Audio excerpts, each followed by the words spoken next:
안녕하세요. 모든채소입니다. 오늘은 2024년 2월 17일 이번 영상에서는 캐시우드와 워렌 버핏이 함께 투자하고 있는 주식에 대해서 알아보겠습니다.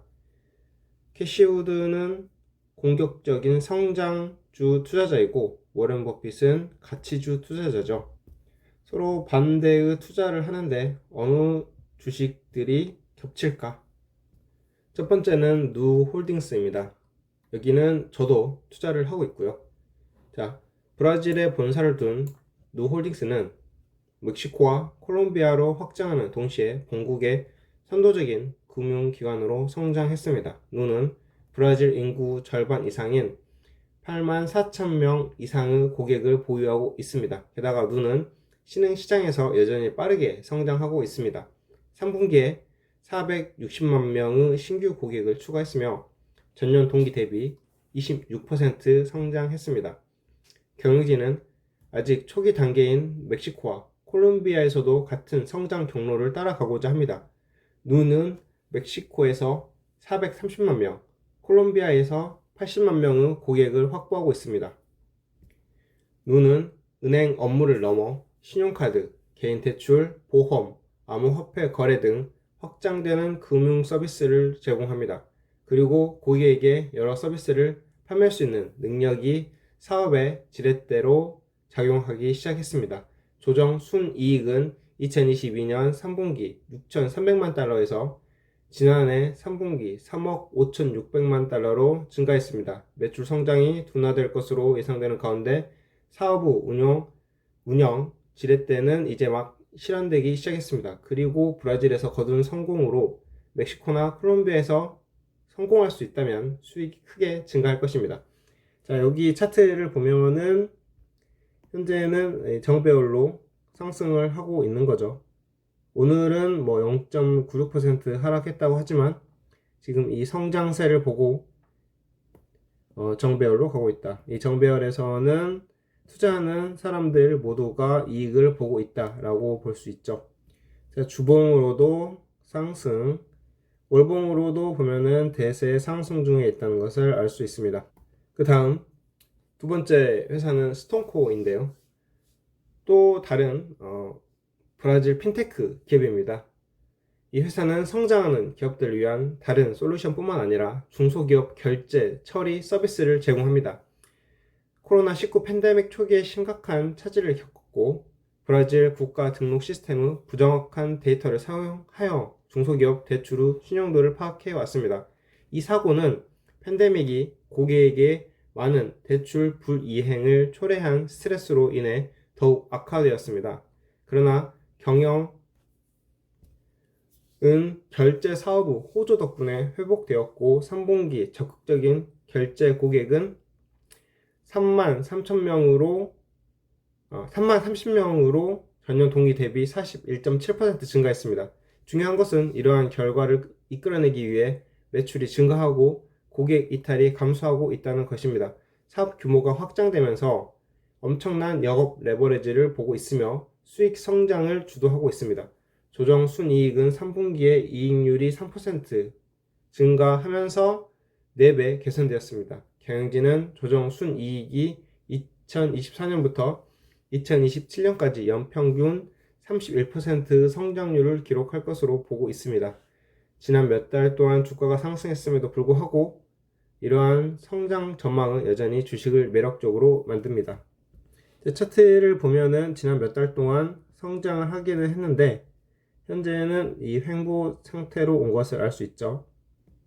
자, 주가가 5일 이평선 밑으로 갔고 5일 이평선은 또 20일 이평선을 데드 크로스했다. 그리고 현재는 하락으로 가고 있다는 것을 알 수 있습니다. 따라서 이 기업은 이 두 거장이 투자를 하고 있고 경쟁력이 있다고 생각하지만 현재 투자는 물음표로 볼 수 있겠네요. 제 생각에 만약에 이대로 더 하락을 한다면 그리고 성장이 명확하다면 하락한 상태에서 매수 시점을 잡아보자. 그 다음 비아드입니다. 거의 틀림없이 세계에서 가장 큰 전기 자동차 제조업체입니다. 이 중국 회사는 12월에 19만 754대의 순수 전기 자동차를 포함하여 34만 178대의 자동차를 판매하여 2023년을 마감했습니다. BYD는 전기차 생산 규모를 확대하면서 총 마진이 크게 개선되었습니다. 그리고 다른 제조업체들이 가격 결정에 대한 압박을 받아온 반면 BYD는 비교적 안정적인 가격을 유지할 수 있었습니다. 실제로 BYD는 평균보다 높은 총 마진을 자랑하는 신형 모델의 판매가 더 빠르게 증가했습니다. BYD는 중국에 설립되어 있지만 국제 시장에서도 목표를 두고 있습니다. 지난해 BYD의 단위 매출 중 수출이 차지하는 비중은 20만 대 이상으로 전체 매출 후 약 8%입니다. 중국 현지 매출보다 수출이 2에서 3배 수익성이 높을 수 있기 때문에 BYD의 국제적 입지를 높이는 것이 중국 자동차 회사의 주요 성장 촉매제가 될 수 있습니다. 주가 대비 매출 비율이 1 미만이고 주가 수익 비율이 17 미만인 BYD는 앞으로 많은 성장이 예상되는 훌륭한 가치주처럼 보입니다. 그 다음 아마존입니다. 아마존은 뭐 더 소개할 필요도 없습니다.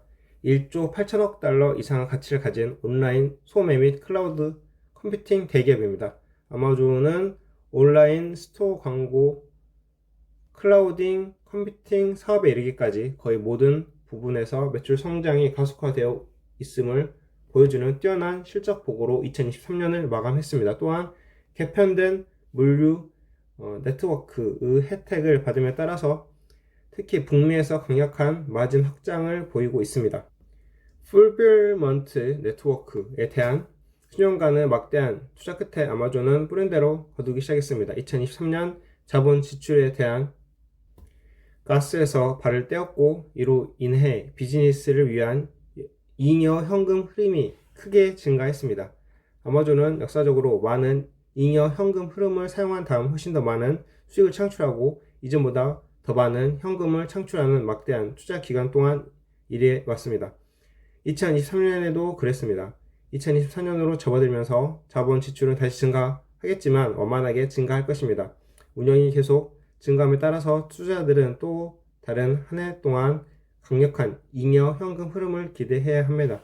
아마존의 주가는 전통적인 가치평가 지표로 볼 때 비싸지만 사업이 계속 성장할 수 있는 잠재력으로 인해 그 가격만큼은 가치가 있는 주식이 될 수 있습니다.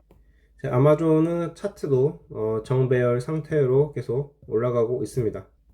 자, RSI를 보면은 70 정도를 올라갔을 때 이 정도를 매도 시점으로 보는데 아마존은 현재 여기에 와 있는 거죠. 근데 여기는 성장이 지속적으로 되는 기업이라서 이렇게 올라갔더라도 약간의 출렁임이 있고 다시 올라가고 있는 패턴을 보여주고 있기 때문에 자신감 있게 투자해도 되지 않을까 생각이 되고, 자, 오늘은 이렇게 가치 투자의 대가 그리고 성장주 투자의 대가 두 명이 같이 함께 투자하고 있는 이 네 가지 기업에 대해서 알아봤는데요. 자, 투자에 참고하시기를 바랍니다. 자, 끝으로 이 현재 나스닥 차트를 보고 있는데요. 지금 코로나 팬데믹이 발발하기 직전 이게 지금 얼마였냐? 16,200이었잖아요. 지금 16,200을 향해서 계속 달려가고 있어요. 그래서 여기가 어떻게 보면은 지지선으로 생각을 할 수 있겠죠.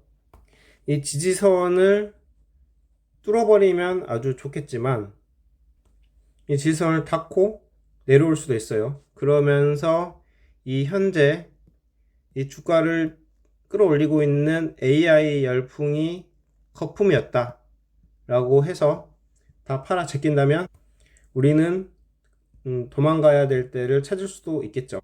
그래서 오늘은 마치기 전에 두 가지 주식을 좀 게스트로 차트를 볼까 하는데요.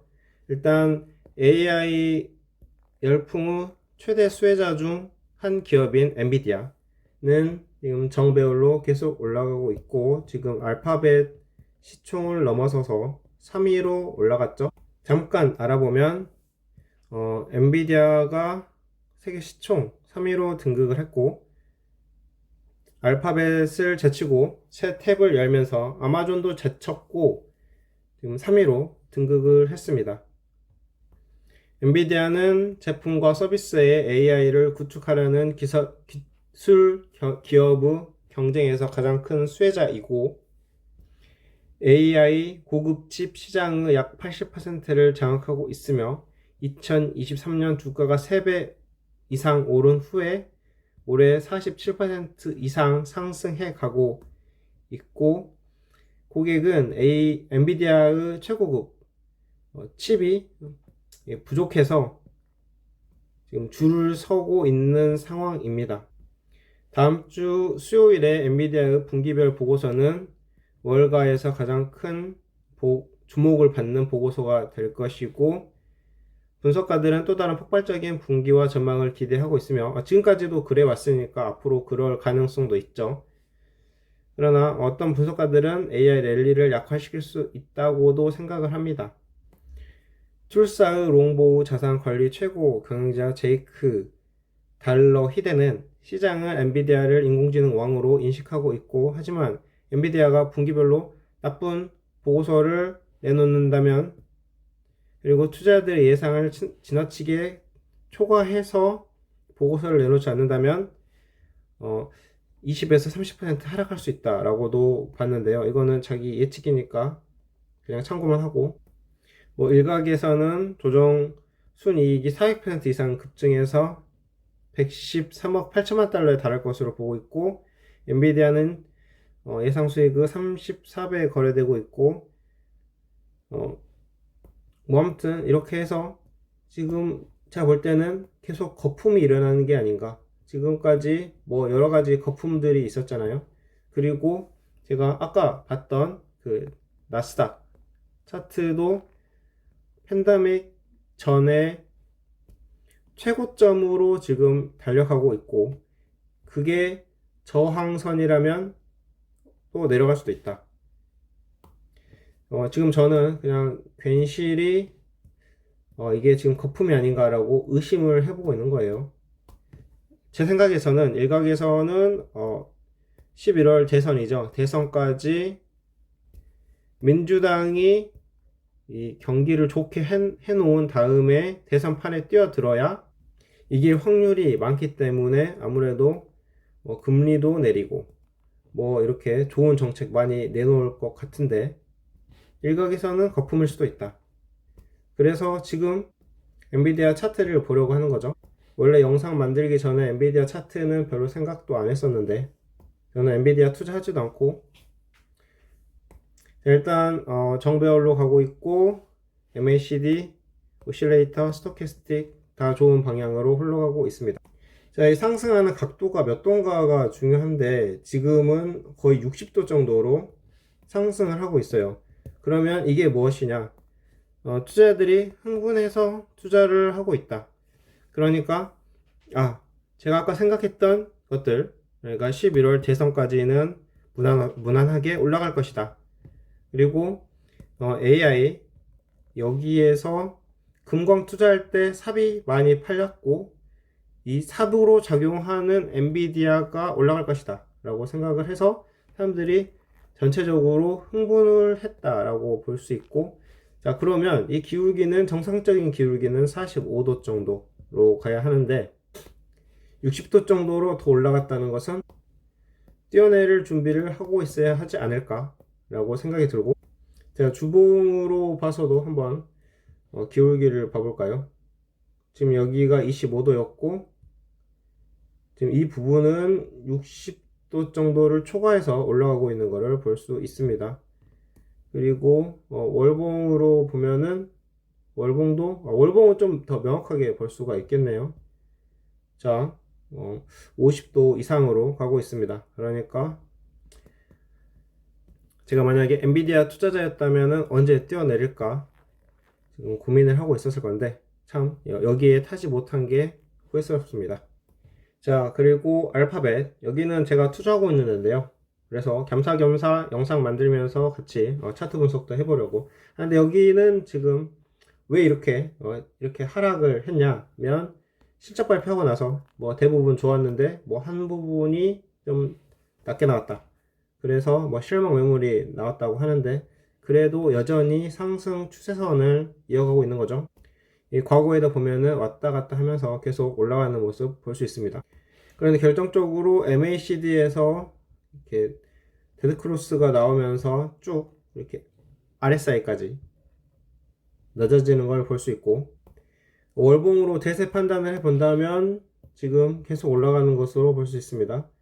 지금 스토캐스틱 슬로우에서는 데드크로스가 나왔는데 그래도 MACD에서는 계속 상승하고 있으니까 일단 홀딩으로 볼 수 있는데, RSI에서는 아까 말씀드렸듯이 70 밑으로 내려갈 때를 매도 관점으로 봐야 한다고 했잖아요. 지금 76이니까 아무래도 매도 관점으로 가지고 있다가 밑으로 내려갈 때 혹시 여기서 데드크로스가 나오거나 할 때 도망가자. 그래서 언제든지 도망갈 준비를 하고 있어야 할 것 같습니다. 자, 대세로 일목균형표를 볼 때, 월봉으로 볼 때 양운 그리고 기준선 올라오고 있어서 강세 국면으로 볼 수 있고, 아무튼 강세 국면이라는 것은 물어볼 필요가 없이 지금 되는데, 제가 이야기하는 것은 이게 거품이라면 뛰어내려야 한다, 지금 그거예요. 이 알파벳도 AI의 쇠 기업 중 하나죠. 제미나이 발표하고, 그런데 다른 기업들은 더 잘 나가고 있으니까 약간 지금 빛을 못 보고 내려가고 있는 게 아닌가. 그리고 현재는 이전 저항선에 지금 다 가고 있는 상태고, 일단 일목균형표에서 볼 때 여기서 하차하는 시점은 이 주가가 내려가서 전환선 기준선을 데드크로스 하면서 쭉 내려갈 때, 이럴 때를 보면 되는데 아직은 그런 징후가 없다. 일봉으로 봤을 때는 지금 과거에도 이런 경우가 많이 있었는데 이거는 그냥 하나의 물결일 뿐이지, 큰 물결은 역시나 월봉으로 봐야 하는데, 월봉이 지루하다 싶으면 주봉으로 또 봐도 되는데 주봉으로도 매도 시점은 아닌 거죠. 저는 이렇게 해야 한다고 생각해요.